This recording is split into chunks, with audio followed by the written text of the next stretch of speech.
Bonsoir madame, bonsoir messieurs, vous m'attendiez. Pour commencer, je vais m'excuser en fait très platement, puisque donc j'étais de retour de l'école de guerre en fait au fort de Montrouge, et que malheureusement il y a eu un tout petit décalage qui me vaut de vous avoir fait patienter. Donc je vous prie d'absolument vouloir m'en excuser. Mais c'était pas de convenance, on va dire que c'était pour la France. Voilà. Donc, je m'appelle Frédéric Fogassi.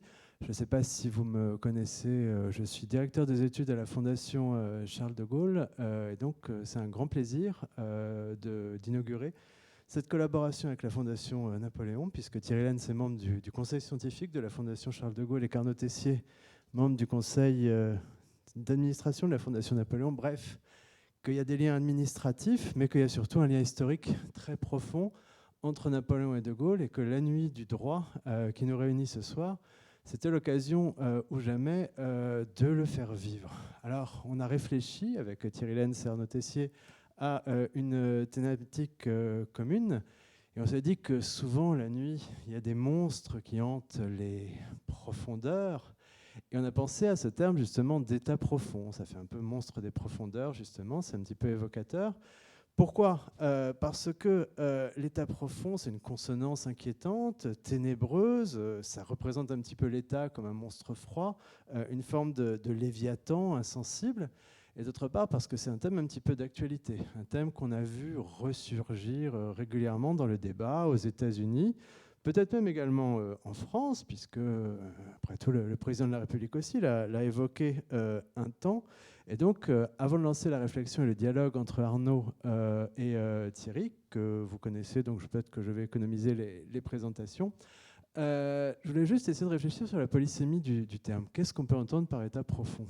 La première idée qui vient en tête, c'est finalement la volonté de composantes de l'État, plus ou moins identifiées, plus ou moins connues des citoyens, les grands corps par exemple, d'exercer de manière totalement indue un pouvoir qui serait normalement dévolu au pouvoir politique, c'est-à-dire au pouvoir choisi par les citoyens selon un agenda propre. Mais alors finalement, quel agenda, quels objectifs, et puis surtout, est-ce que c'est quelque chose qui n'est jamais véritablement arrivé dans notre vie politique ? Bien évidemment, il arrive parfois que le pouvoir politique invoque l'existence d'un état profond, invoque l'existence de résistance, mais est-ce que ça n'a jamais été durable ? À part pour des moments de crise, de changement, peut-être un tout petit peu lors de la transition politique de 1980, et encore, non. C'est quand même quelque chose d'assez rare. C'est plutôt le langage complotiste en fait qu'il évoque. La deuxième interprétation elle pourrait consister à dire il y a un état profond quand le pouvoir politique est faible et que par défaut un petit peu ceux qui tiennent debout, ceux qui sont là, ceux qui incarnent la continuité, eh bien, il leur revient un petit peu de sauver la patrie, de sauver la maison et d'assurer une forme de continuité de l'action publique sans pour autant pouvoir exercer des choix.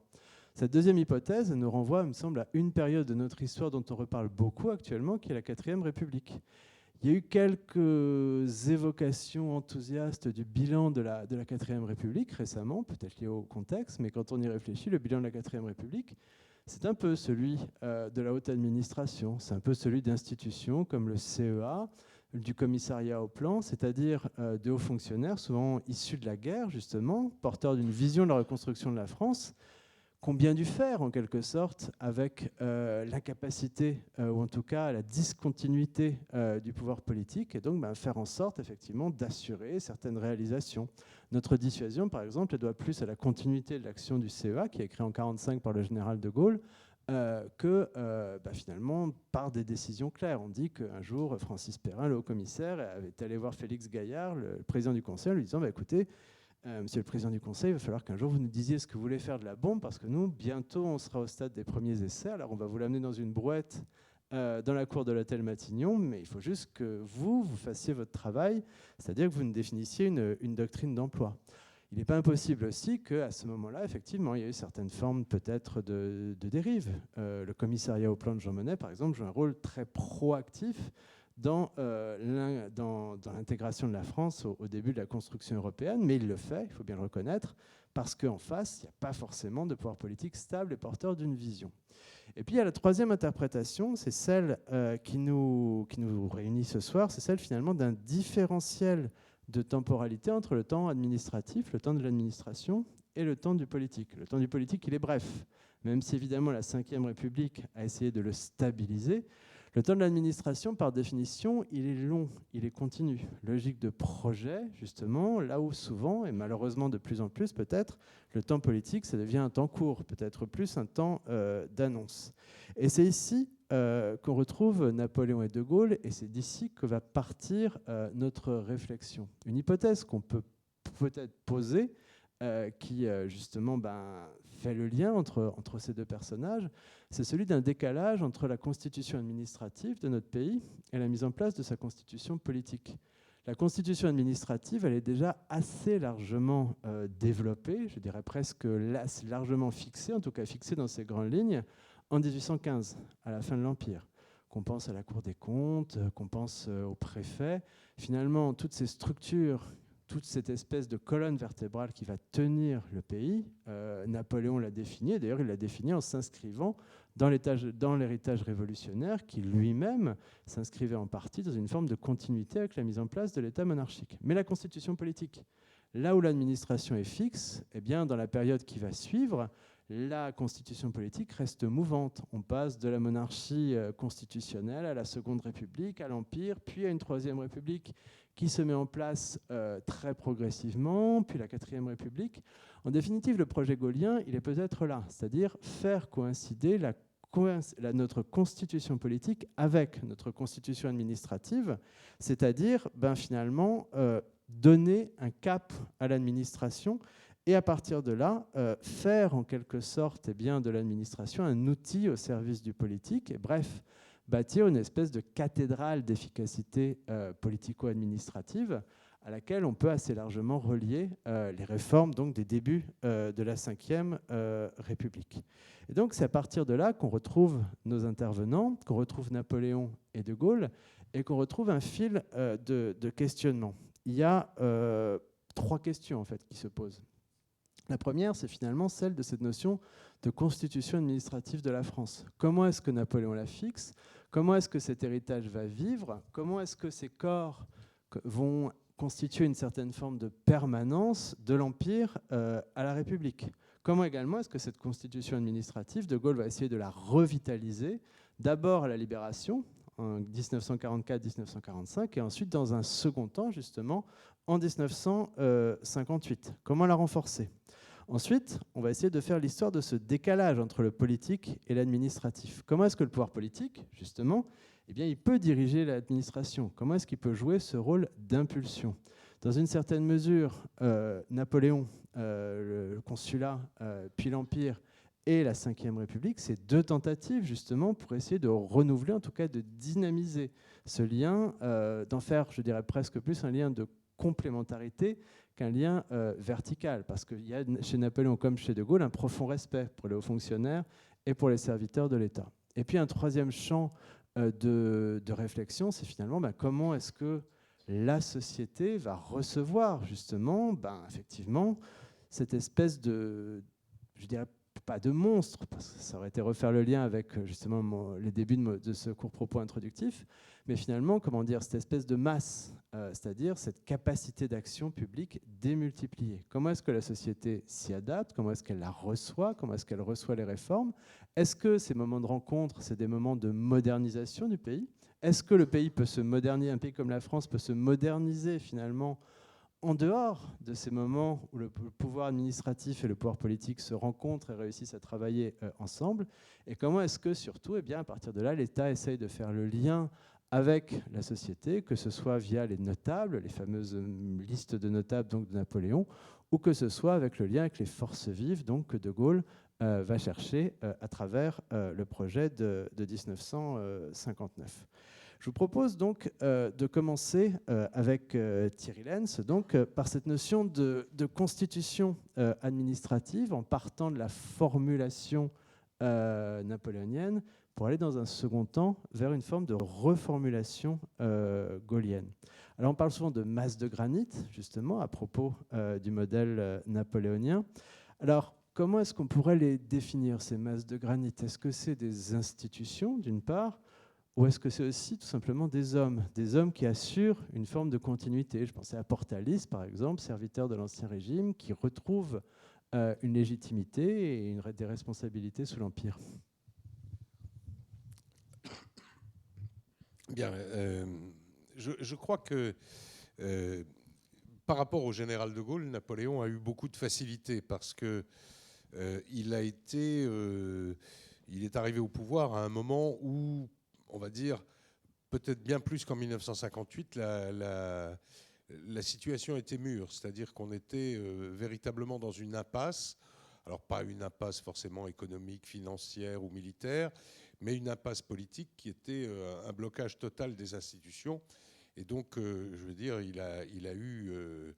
enfin, Arnaud nous précisera ça tout à l'heure, mais je pense que la quatrième aurait pu encore fonctionner pendant des années. Sur ce rythme-là, on n'était pas véritablement face à un mur. Alors, il faut redire toujours que Napoléon n'a évidemment pas tout inventé des choses qu'il a faites, et il a été surtout le manager, celui qui a permis à d'autres de le faire. Alors c'est vrai, tu l'évoquais, les hommes sont évidemment très très très importants, mais je crois qu'au-delà de ça, il y avait quand même cette idée de base qui était ce que Napoléon a résumé à un moment: l'État doit être au milieu de la société comme le soleil, c'est-à-dire l'État, je pense, il faudra qu'on en discute, mais dans l'esprit de ces grands hommes, l'État, c'est souvent l'exécutif. Hein, c'est pas, ils ne voient pas l'État comme aujourd'hui. Si on devait définir l'État, est-ce qu'on y mettrait les collectivités territoriales, est-ce qu'on y mettrait les communes, etc., qui après tout, au fond, font aussi partie du monstre. Hein, mais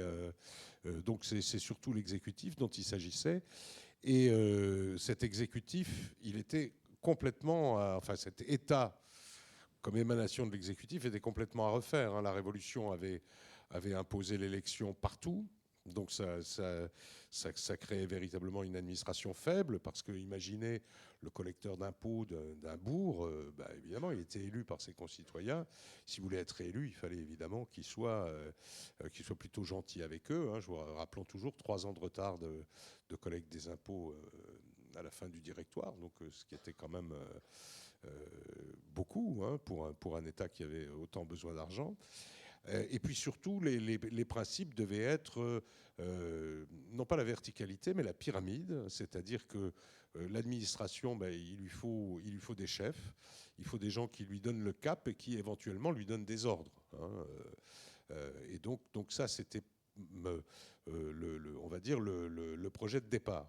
Alors après, c'est vrai que Napoléon n'a pas eu une des sagesses du général de Gaulle, qui était bien qu'il n'en voulut pas, d'établir une hiérarchie au sommet.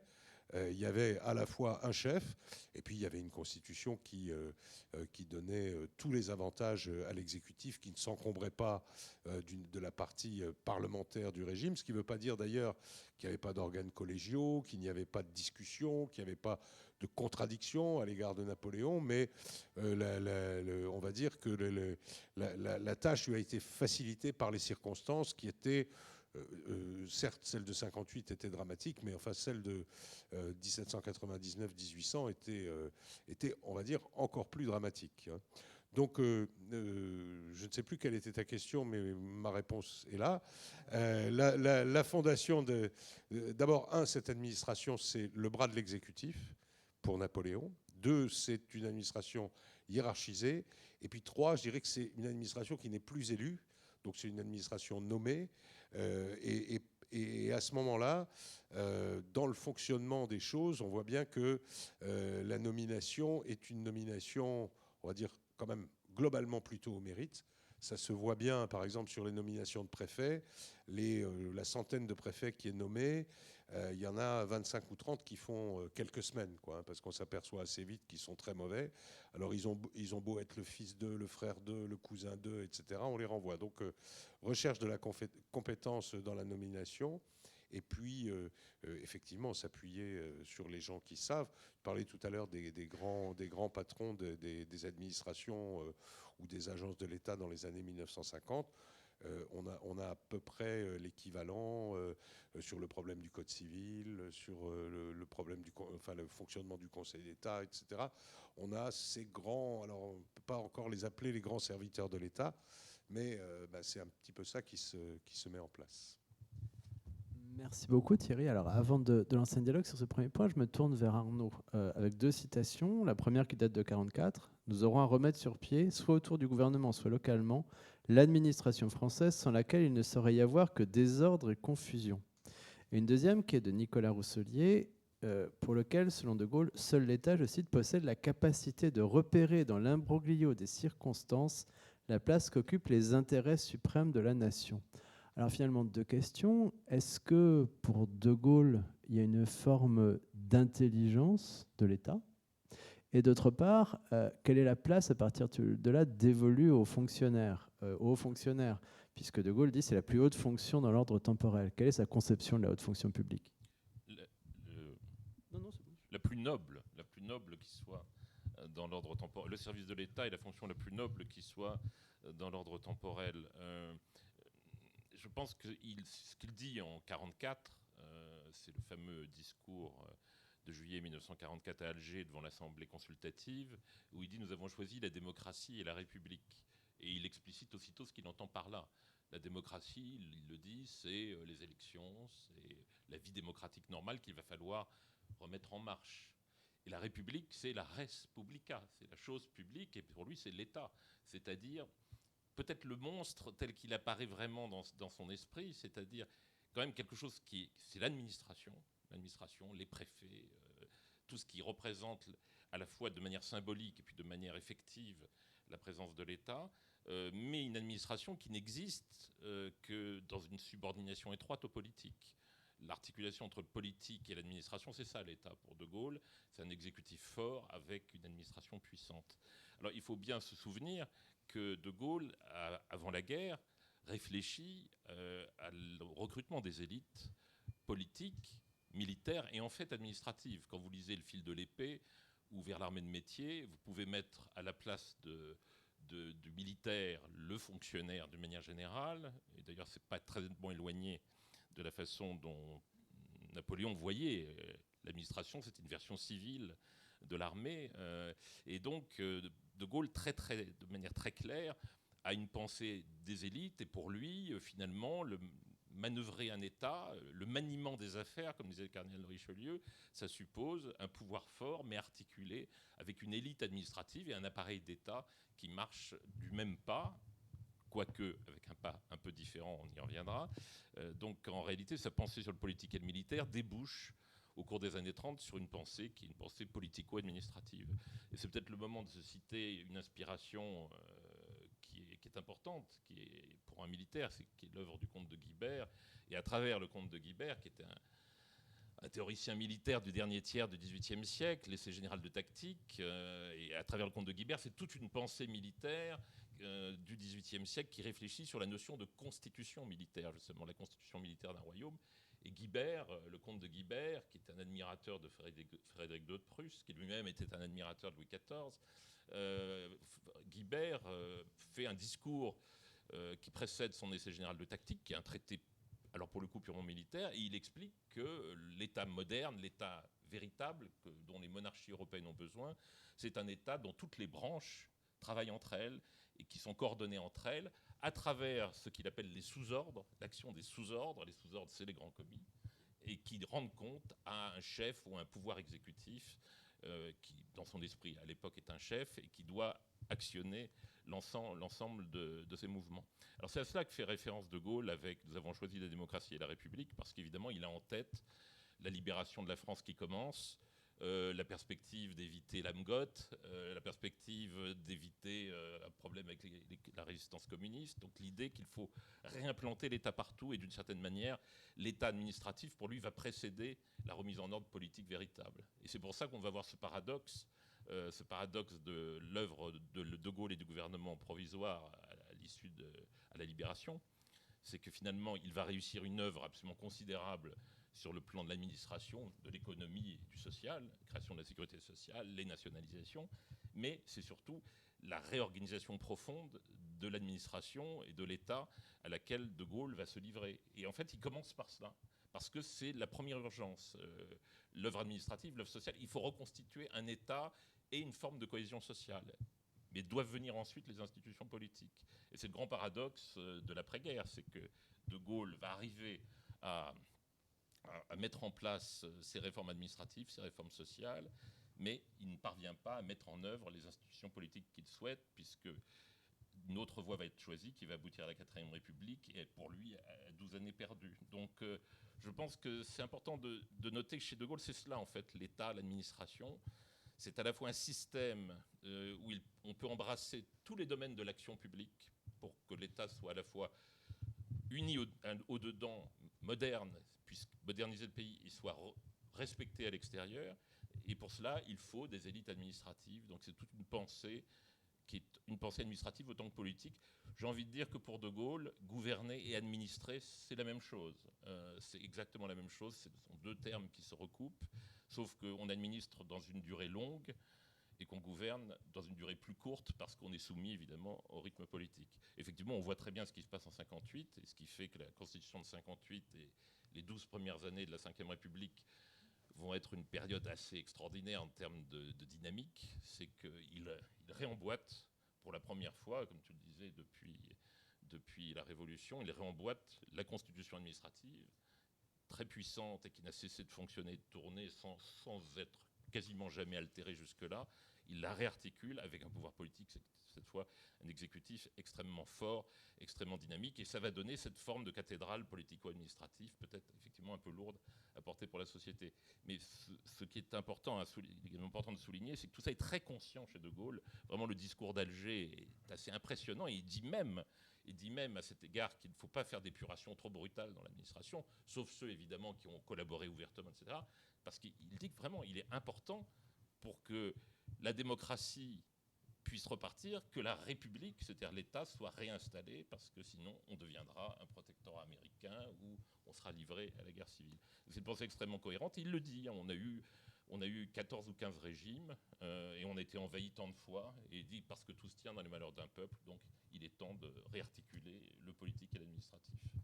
Merci. Alors, juste pour prolonger ce point et compléter la question que j'avais posée à Thierry, l'État, c'est effectivement des corps, c'est des cadres qui sont beaucoup fixés justement sous le consulat et sous l'Empire, mais c'est aussi des gens. Alors, pour prendre l'exemple des préfets, qui est un petit peu l'administration de mission, l'administration de combat, on connaît donc les directives qu'envoie Lucien Bonaparte. Dans vos actes publics et votre conduite privée, soyez toujours le premier magistrat du département, jamais l'homme de la Révolution.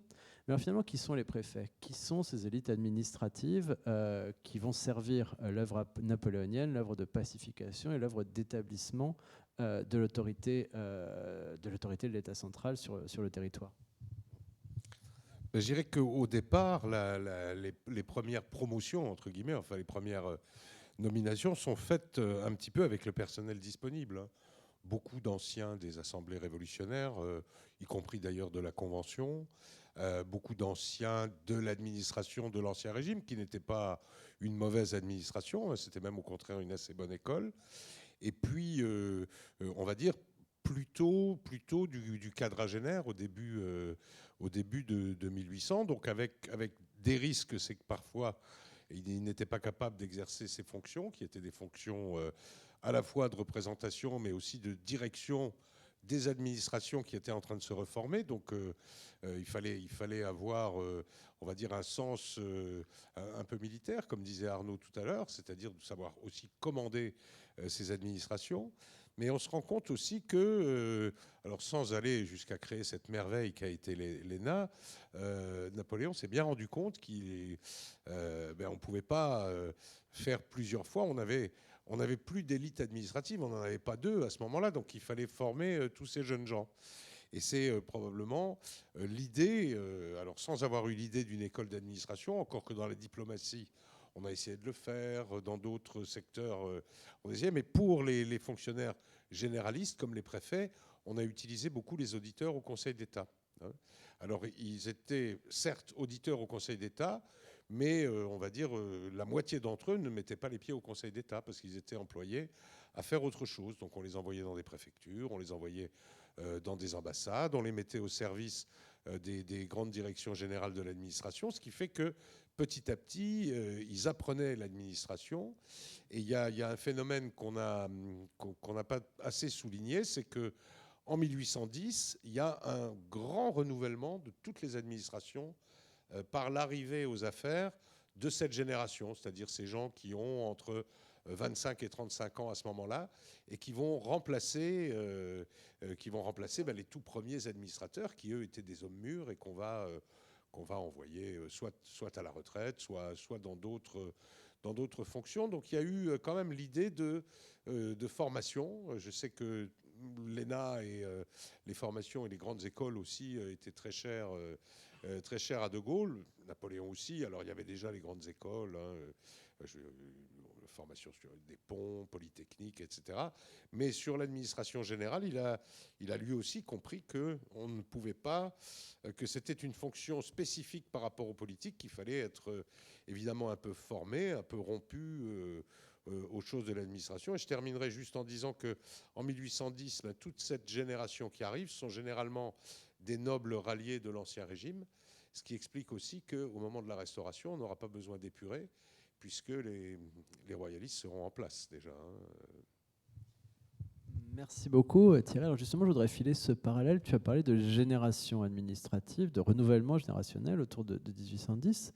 Et je me tourne vers Arnaud. Est-ce que les réformes de 1958, c'est pas aussi la rencontre entre le pouvoir politique et une génération de hauts fonctionnaires qui a fait la guerre, qui a une vision de la reconstruction du pays, une ambition, et peut-être même, à travers l'expérience de la résistance ou de la France libre, une forme de dynamisme particulier? Oui, alors l'ENA est créée le 9 octobre 1945. C'est un projet d'ailleurs, il y avait déjà eu une école d'administration en 1848 qui avait duré peu de temps parce que les facultés de droit avaient eu un petit peu sa peau. L'idée, c'était de former les hauts fonctionnaires d'une manière différente des facultés, justement.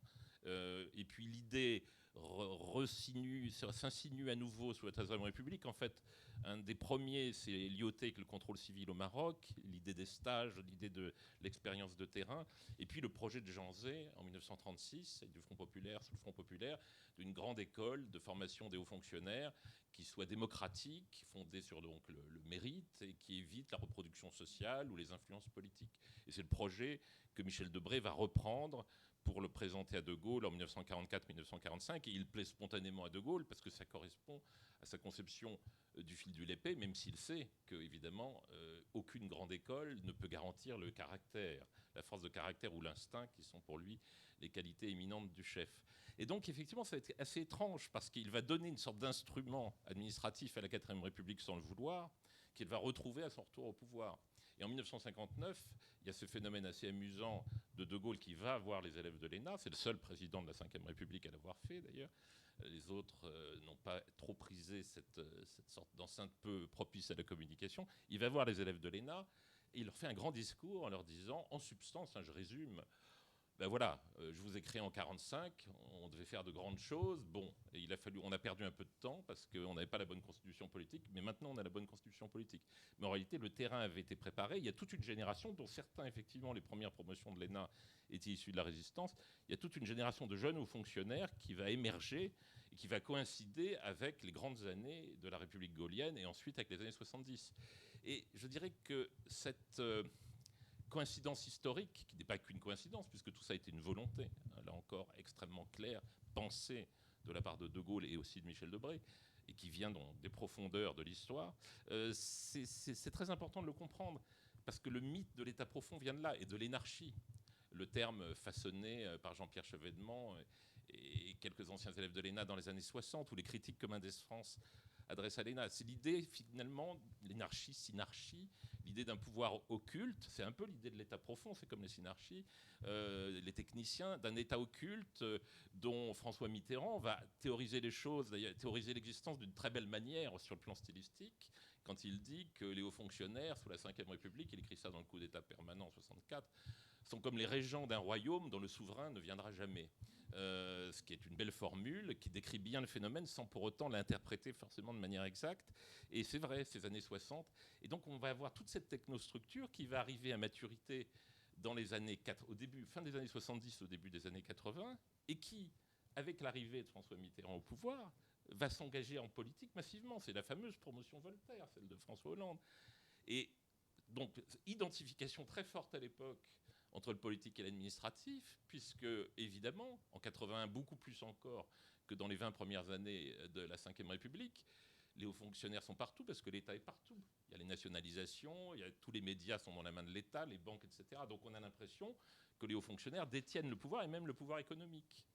Et l'idée du pouvoir économique qui est détenue par les hauts fonctionnaires va se renforcer encore avec les privatisations. Parce que beaucoup de hauts fonctionnaires, y compris socialistes, je ne dirais pas notamment socialistes, mais beaucoup socialistes, finalement auront été un peu séduits par les sirènes du privé, vont rester dans le monde de l'entreprise. Et donc on voit comment se forge le mythe, qui n'est pas totalement un mythe, d'une certaine collusion entre le politique, l'économique et l'administratif. Ça correspond à un moment de la Ve République, c'est le moment où l'État devient vraiment extrêmement omnipotent avec les premières années Mitterrand. Mais ça correspond aussi à une génération. Parce qu'ensuite, en réalité, les choses vont rentrer dans l'ordre et il y aura beaucoup moins, contrairement à ce qu'on croit, aujourd'hui, il y a beaucoup moins d'énarques, par exemple. D'ailleurs, l'ENA n'existe plus, mais enfin, il y a beaucoup moins d'énarques dans l'économie qu'il n'y en avait dans les années 80. Quant à la politique, il y en a beaucoup moins en réalité. Il y en a quelques-uns qui se voient beaucoup, mais dans la réalité, ils sont très peu nombreux. Mais on voit bien cette mythologie, en réalité, cette mythologie de l'État, de la haute fonction publique et de l'État omniprésent, donc de l'État profond, elle naît d'un mouvement presque de génération et d'une dynamique gaulienne qui ensuite a dévié de sa route. Et pour compléter justement ma question, est-ce que 58, 59, c'est pas finalement la rencontre entre De Gaulle et ceux qui sont un peu ses enfants, c'est-à-dire une génération de fonctionnaires forgés dans la guerre ou dans la résistance, d'où ils ont tiré une double culture qui est à la fois, comment dire, créative et opérationnelle? Oui, puis il y avait aussi, puis même la résistance. Un homme dont De Gaulle a apprécié très tôt les talents n'avait pas été spécialement résistant, c'est Maurice Couve de Murville. Il n'était pas issu de l'ENA, il était inspecteur des finances d'avant la guerre. Mais il représentait le modèle du haut fonctionnaire pour De Gaulle. Il va l'aider d'ailleurs énormément sur les problèmes monétaires à la Libération. Vous savez sans doute que Maurice Couve de Murville avait dirigé la commission d'armistice, donc c'était un haut fonctionnaire de Vichy jusqu'en 1943. Et Couve de Murville, c'est le grand serviteur, le grand commis de l'État. Et De Gaulle se moque un petit peu, en 1945, il se moque un petit peu de ce qu'ont fait les hauts fonctionnaires qui vont l'aider. D'ailleurs, il nomme secrétaire général du Quai d'Orsay en 1944 un haut diplomate, Jean Chauvel, qui arrivait de Vichy et qui d'ailleurs fera des mémoires passionnants, mais peu amènes pour le général, mais il s'en moquait De Gaulle. Les origines, ce qui comptait, c'était conserve l'État. Et c'est pour ça qu'il y a un petit détail que j'aime bien citer parce qu'il est peu connu. De Gaulle prendra, je crois, un arrêté, je ne sais plus si c'est un arrêté, quand il est chef du gouvernement provisoire, pour interdire aux inspecteurs des finances de partir dans le privé avant un certain délai, qui était de 10 ans, sinon ils étaient révoqués.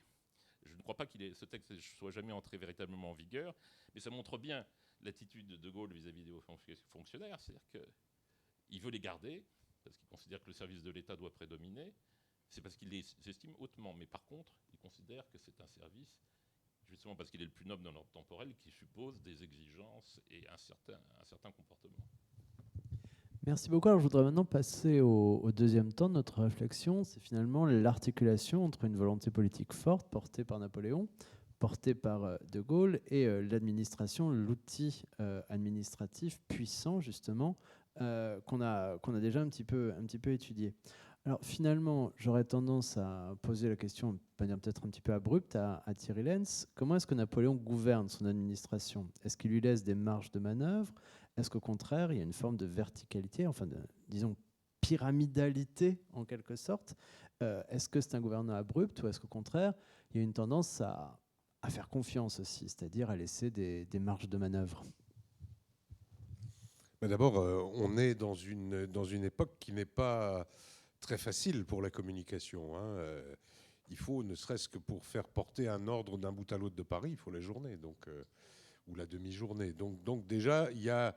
Et alors imaginez le préfet du Tarn-et-Garonne, il faut 8 jours pour qu'un ordre lui parvienne. Donc il y a forcément, à un moment, une liberté des fonctionnaires, d'abord qui commencent à être nombreux. Alors même si on pense les administrations centrales, ça doit être 5-6 000 personnes, mais enfin, personne ne peut tout savoir dans cet État et ne peut tout commander à ce moment-là. Donc il y a, de la part de Napoléon, même s'il s'en défend, même si quand on regarde dans sa correspondance, on se dit, comme il était dur avec ses fonctionnaires, etc., ce sont des cas qui sont quelques centaines, alors que l'administration réalise, ne serait-ce que par écrit, des dizaines de milliers d'actes tous les jours. Hein. Donc voilà.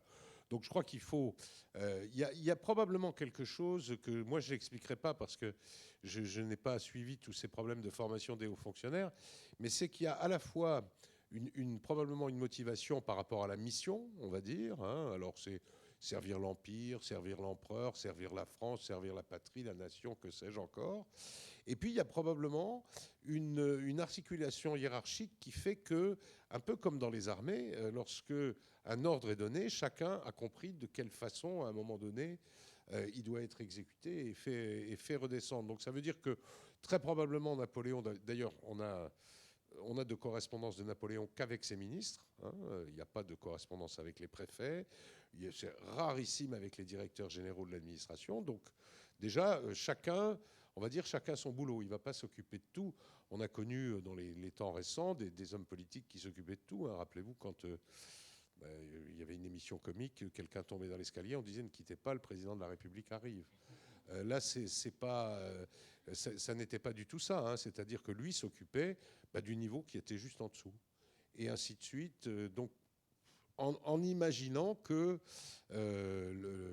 les flux du nerf de l'État, comme il appelait l'administration, soient cohérents. Alors après, il y avait évidemment, lorsqu'il apprenait qu'un fonctionnaire ne fonctionnait pas, il était renvoyé. Mais je ne crois pas que c'était une... Alors Napoléon était un génie, il n'y a pas de doute.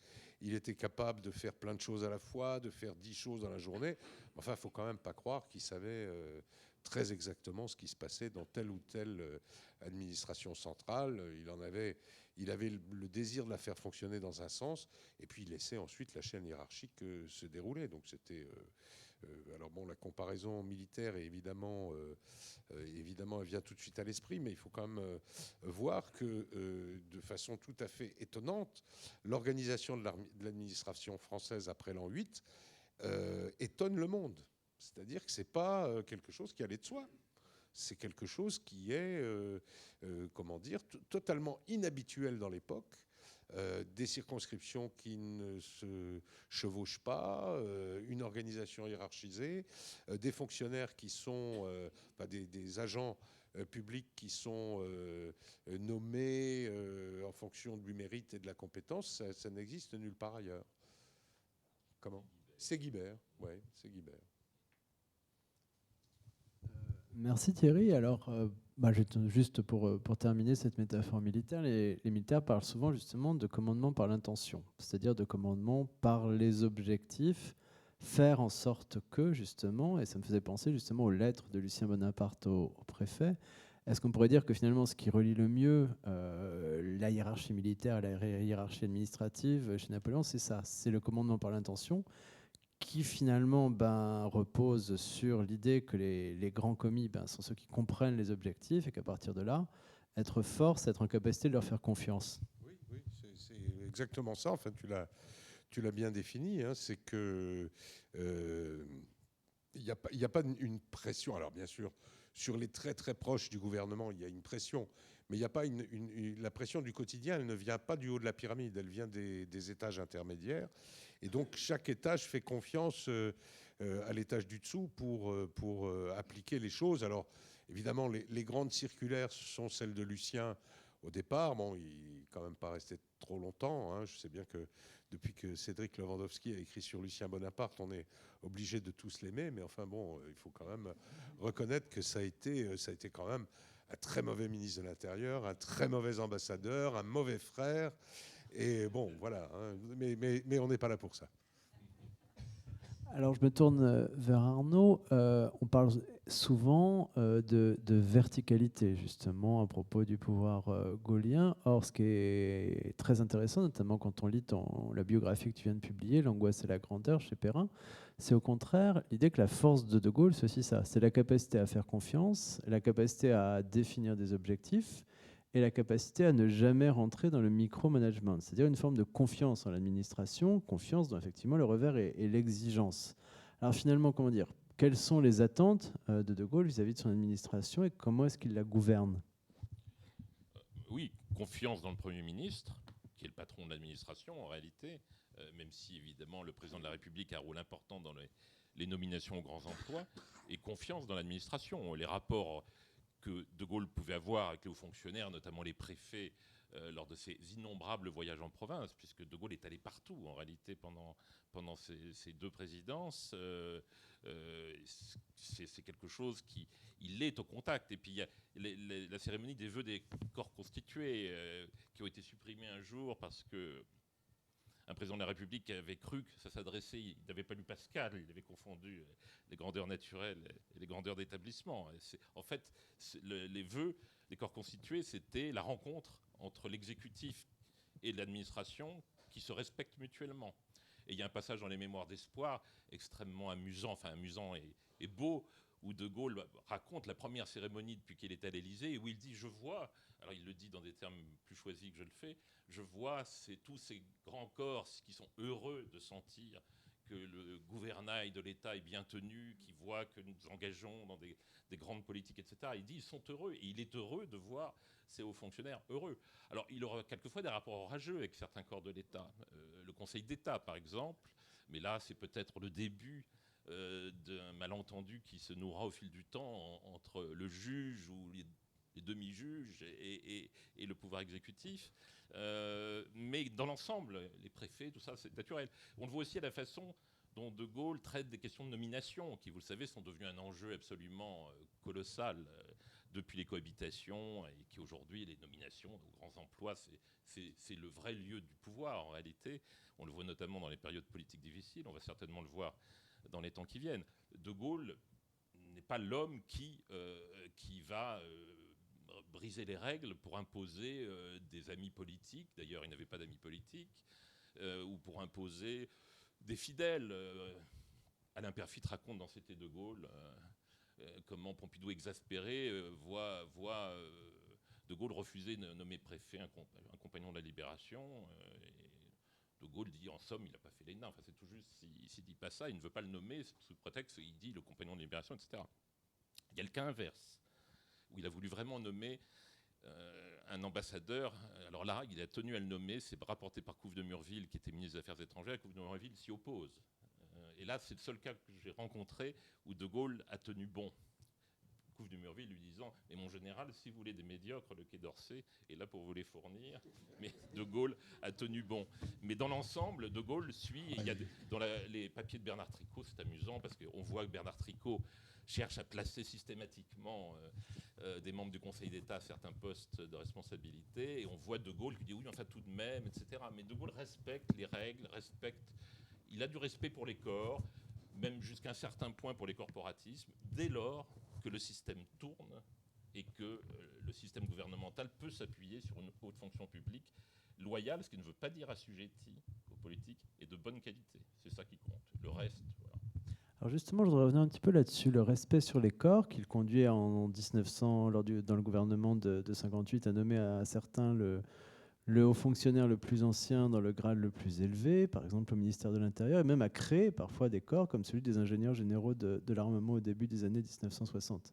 Ça veut dire que globalement, il y a chez De Gaulle la conviction que, comment dire, il n'y a pas de résistance ou d'inertie propre au grand corps, qu'on peut les mettre en mouvement. Oui, mais parce que je crois qu'il y a un climat aussi. Il y a un climat à l'époque qui est qu'il se passe quelque chose. En réalité, c'est ça qui fait. Il y a une dynamique dans laquelle la technostructure, pour utiliser un terme, voilà, c'est pour ça, l'état profond, il n'y a pas d'état profond. L'état est en symbiose avec le politique, parce qu'il y a des grandes choses qui se font, des grandes choses qui se préparent, il y a le plan, effectivement. On a le sentiment qu'on va quelque part, et qu'on va quelque part pour la durée.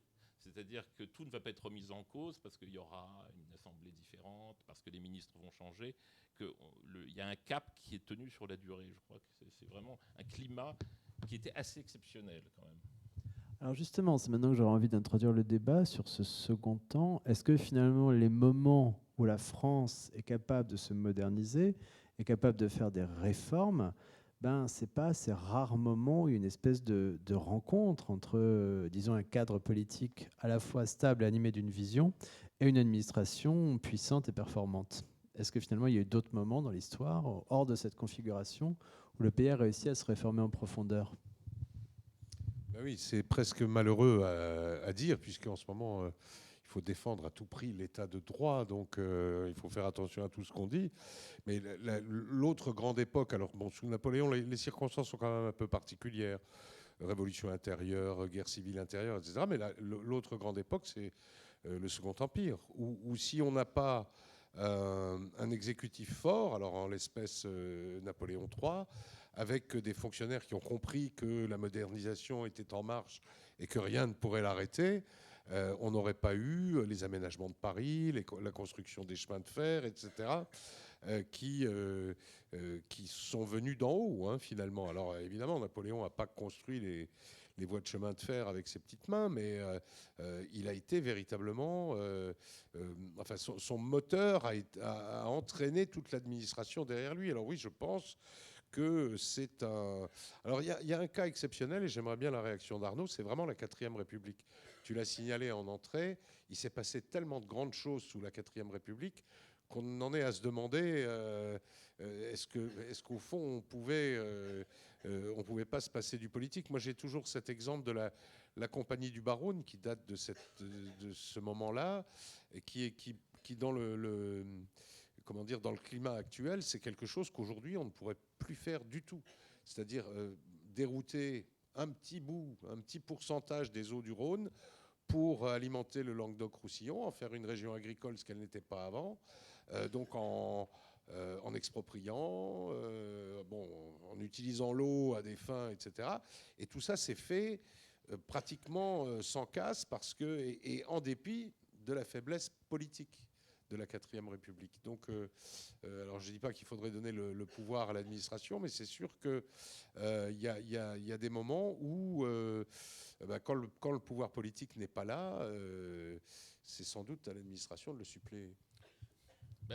Sous la 3e aussi, c'est ce fameux texte que j'aime beaucoup de Daniel Halévy, qui est écrit au début des années 30, et dit « La 3e République, c'est bizarre, c'est un régime où les gouvernements changent tout le temps, que les Français n'aiment pas, qui n'a pas beaucoup de prestige, et pourtant, il a bâti un empire colonial, il a bâti une économie puissante, il a bâti les débuts d'un État social, il cite l'Office du travail d'Arthur Fontaine, et il dit « Il doit donc y avoir autre chose ». Une sorte de constitution cachée, et il l'explique, il y vient et il dit c'est l'administration. Et c'est l'administration qui fait tourner le pays. Le problème, c'est que même quand l'administration fait tourner le pays, le politique peut faire des bêtises. On a la terrible descente vers 1940, et puis la 4e République, quand même, c'est une série de crises extérieures graves qui débouchent sur une quasi-guerre civile. Donc non, on ne peut pas se passer du politique, il faut que le politique tienne. C'est pour ça que De Gaulle, ça m'a toujours frappé, j'insiste toujours beaucoup là-dessus, De Gaulle n'est jamais sévère pour les hommes en réalité. On dit toujours que c'est un homme dur, implacable, etc. Il a toujours des mots d'indulgence pour les dirigeants politiques et ceux de la 4e aussi. Pour lui, le problème, c'est le système. Quand le système est mauvais, le système politique, quand le système de décision est mauvais, il ne peut produire que de mauvaises choses. C'est une phrase de Disraeli que j'aime beaucoup, qui dit un mauvais gouvernement ne peut faire par définition de mauvaises choses parce qu'il donne une impulsion qui est mauvaise. Donc non, il faut un pouvoir politique, il faut un pouvoir politique fort. De Gaulle avait ça en tête, ça s'appelle ou s'appelait la 5e République. Oui. Je peux lui poser une question à mon tour, parce que au fond, ce que tu dis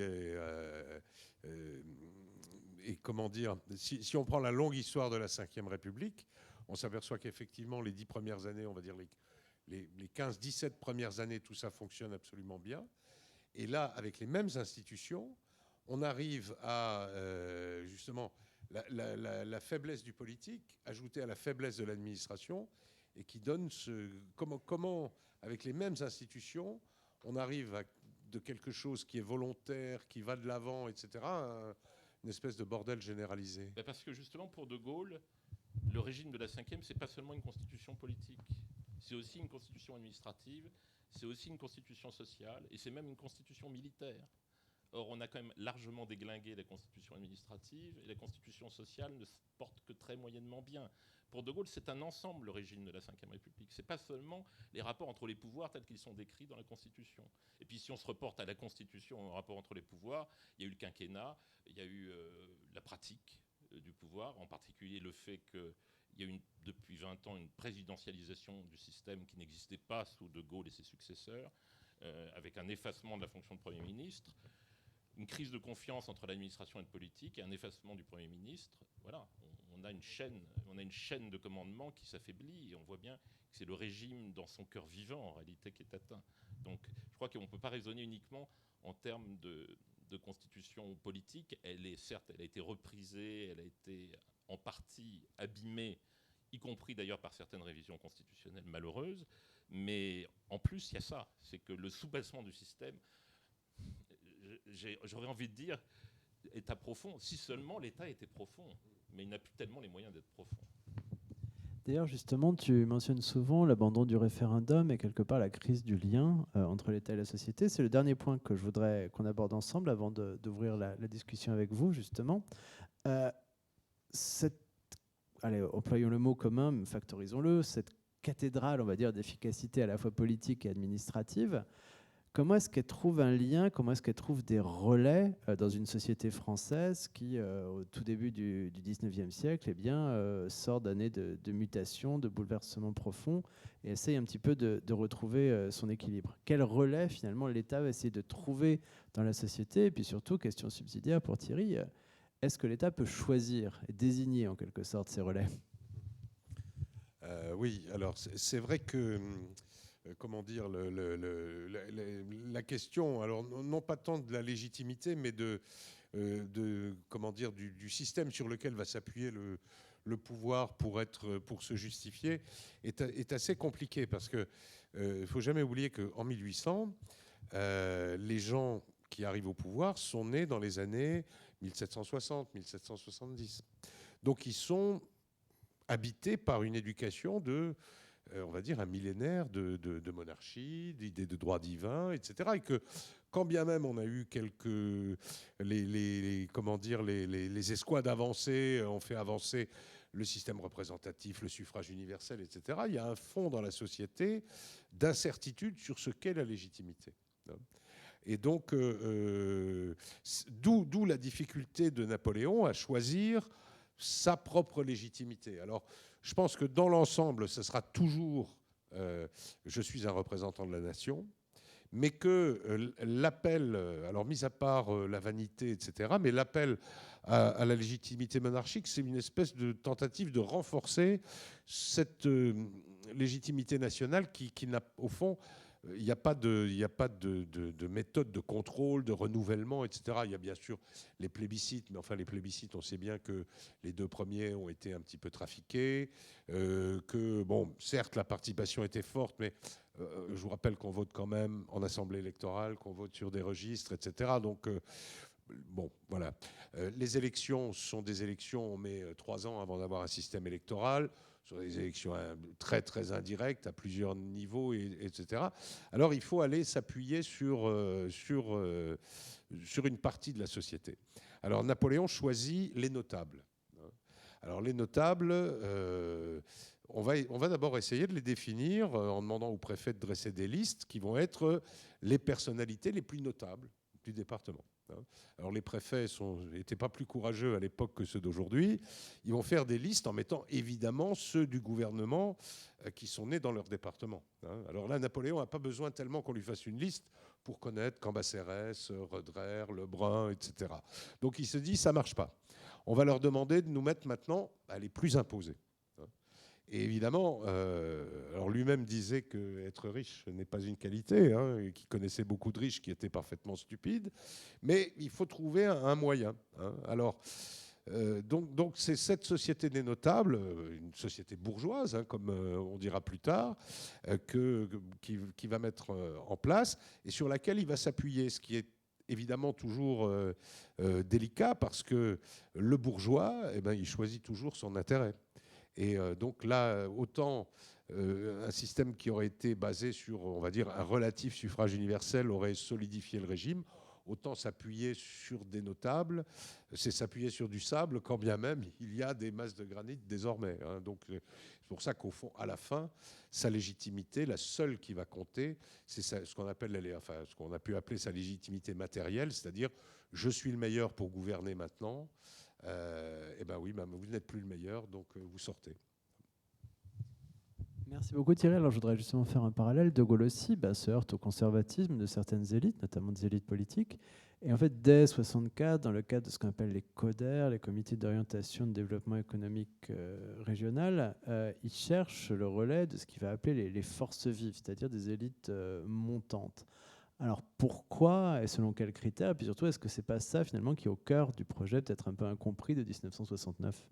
Oui, très, très brièvement, c'est tout à fait ça. En fait, bien avant 68, il était surpris par l'arrivée de 68. Il ne pensait pas que ça arriverait si vite et de cette manière avec un mouvement étudiant, mais il savait quand même que la société était traversée de tensions profondes et qu'il y avait les premiers symptômes d'une crise de civilisation. Malraux aussi, le cabinet de Malraux. Enfin, on a des textes qui montrent que dans l'entourage de De Gaulle, on voit qu'il y a quand même cette sorte de matérialisme un peu qui va avec le progrès du bien-être, l'éloignement de la guerre d'Algérie, et que tout ça peut évidemment mettre la société à rude épreuve avec cette cathédrale politico-administrative qui est merveilleuse, mais qui est arrivée un peu tard et qui est d'une force peut-être un peu écrasante pour une société française qui n'est plus tout à fait prête à la supporter. Peut-être elle l'aurait mieux supportée en 1945, certainement même, mais dans les années 60, c'est plus compliqué. De Gaulle l'a senti parce que il n'a peut-être pas tout analysé, mais il l'a senti, il a eu cette intuition, et donc il a préparé tout ce projet qu'il a appelé la participation, et qui allait bien au-delà, évidemment, d'un partage des bénéfices dans l'entreprise, mais qui est quelque chose de plus profond, qui est quelque chose qui doit être une sorte de lien nouveau entre la société et l'État. Mais pas un État diminué, ni un État décentralisé. Pour De Gaulle, l'État doit rester fort, le préfet doit rester le patron, mais il faut quand même parler à la société autrement et dans un cycle temporel différent de celui des élections politiques. Parce que pour vérifier qu'il a le soutien de la société politique pour faire de grandes choses, il a le référendum. Hein, on ne pratique plus en France depuis 20 ans, ça explique peut-être bien des choses, mais lui, il le pratique. Mais ça ne suffit pas. Donc il a ce projet qui va amener à maturation, mais qui ne va pas pouvoir mettre en œuvre comme il le voulait à cause de 68. Il voit bien qu'au sortir de 68, c'est pas possible de faire un référendum sur un thème pareil, ça paraît très décalé. Mais il va quand même s'y réatteler pour l'année 69. C'est le fameux référendum d'avril 69 que personne n'a compris à l'époque. Il est précédé d'une sorte d'exposé des motifs qui porte la marque personnelle de De Gaulle et qui est une sorte de texte philosophique bergsonien qui décrit un monde qui vient, un capitalisme qui va entrer en crise. Voilà. Mais tout ça qui est étonnamment vrai quand on le lit aujourd'hui. Mais à l'époque, les gens n'ont pas très bien compris. Ils ont surtout vu que le Sénat allait être réduit à la portion congrue. Et ils n'ont pas compris les régions que voulait créer De Gaulle. Et c'était ça, en fait, les régions. C'était une région où, justement, les grandes régions qu'il voulait créer, c'était des régions où, justement, la société, mais celle qui l'intéressait, pas la société des notables, il avait retenu les leçons de l'Empire, la société qui l'intéressait, c'est-à-dire les syndicats, les patrons d'entreprise, les étudiants, les professeurs d'université, les familles, tout ce qu'il appelait effectivement, avant que le terme soit galvaudé depuis, la société. En fait, il a inventé la démocratie participative, mais selon un concept qui évidemment ne ressemble pas du tout à la démocratie participative qu'on a évoquée au cours des 20 dernières années. Et simplement, c'était quelque chose d'assez étonnant qu'il a conçu dans sa tête, puisque personne, même dans son entourage, n'a compris ce qu'il voulait faire. On a cru que c'était un référendum suicide, mais son entourage a dit non, ce n'est pas un référendum suicide. Il avait vraiment ça en tête. Il avait très peu de temps, mais c'est quelque chose d'émouvant de revenir vers cette entreprise. Il sentait un monde qui venait, il sentait une société qui se détachait de l'État. Et dans une sorte d'ultime effort, il a voulu essayer de guérir cela, et il n'y est pas parvenu. Et cette sorte de divorce entre De Gaulle et son temps est assez étonnant, mais ce n'est pas parce qu'il était en retard, c'est parce qu'il était en avance. Merci. Alors peut-être pour conclure ce premier temps de l'échange, cette réflexion finalement sur la modernité politique et économique en France, qu'on voit apparaître à travers cette perspective comparative comme des moments de rencontre, des moments de rencontre souvent contournés, des moments de rencontre souvent marqués justement par cette course après le temps qui va très vite effectivement et qui s'oppose aux efforts de fond.